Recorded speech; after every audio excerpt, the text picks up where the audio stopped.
Hello guys, എല്ലാവരും happy അല്ലേ?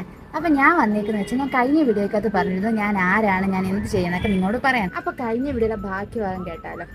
ഞാനൊരു ആലപ്പുഴക്കാരിയായ ഒരു BSc നഴ്സിംഗ് സ്റ്റുഡന്റ് ആണ്. ഞാൻ പഠിക്കുന്നത് കർണാടകയിലാണ്. കാരണം വെച്ചാൽ എനിക്ക് പുതിയ സ്ഥലത്ത് പോയി പുതിയ ഭാഷ പഠിക്കാൻ ഭയങ്കര ഇഷ്ടമുള്ളത് കൊണ്ടും എന്റെ വീട്ടുകാർ ചൂസ് ചെയ്ത സ്ഥലമാണ് കർണാടക. ടീച്ചർ അവിടെ എന്നെ ആഗ്രഹിച്ചെന്ന ഞാൻ എങ്ങനെയാ ഈ നേഴ്സിംഗ് ആയത് ഞാൻ പറഞ്ഞു തരാം. എന്നോട് കുറെ പേര് പറഞ്ഞിരുന്നു ആ സമയത്ത് നിന്നെക്കൊണ്ട് പറ്റില്ല, നീ അത് എങ്ങനെ പഠിച്ചെടുക്കാനെന്നൊക്കെ കുറെ പേര് പറഞ്ഞു. പക്ഷെ എന്നെ കൊണ്ട് പറ്റുമെന്ന് ഞാൻ തെളിയിച്ചു. എനിക്ക് സന്തോഷത്തോടെ സമാധാനത്തോടെ പഠിക്കാൻ പറ്റുന്ന ഒരു കോഴ്സ് തിരഞ്ഞെടുക്കുക എന്നുള്ളതാണ് ഈ കാലത്ത് എല്ലാവരും ചെയ്യേണ്ടത്. അത് ആരെങ്കിലും പറയുന്ന കോഴ്സ് എടുക്കുക. അത് തീരുമാനങ്ങൾ ഉള്ളവരും ഉണ്ട്, പക്ഷെ അത് കുറച്ചു പേർക്ക് മാത്രമേ അങ്ങനത്തെ ഉള്ള തീരുമാനങ്ങൾ ഈ കാലത്തുള്ളൂ.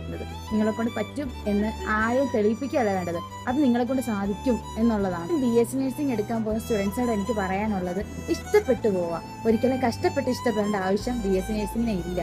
ഈ അടുത്ത വീഡിയോ കാണുന്നതിന് വരെ ബൈ ബൈ.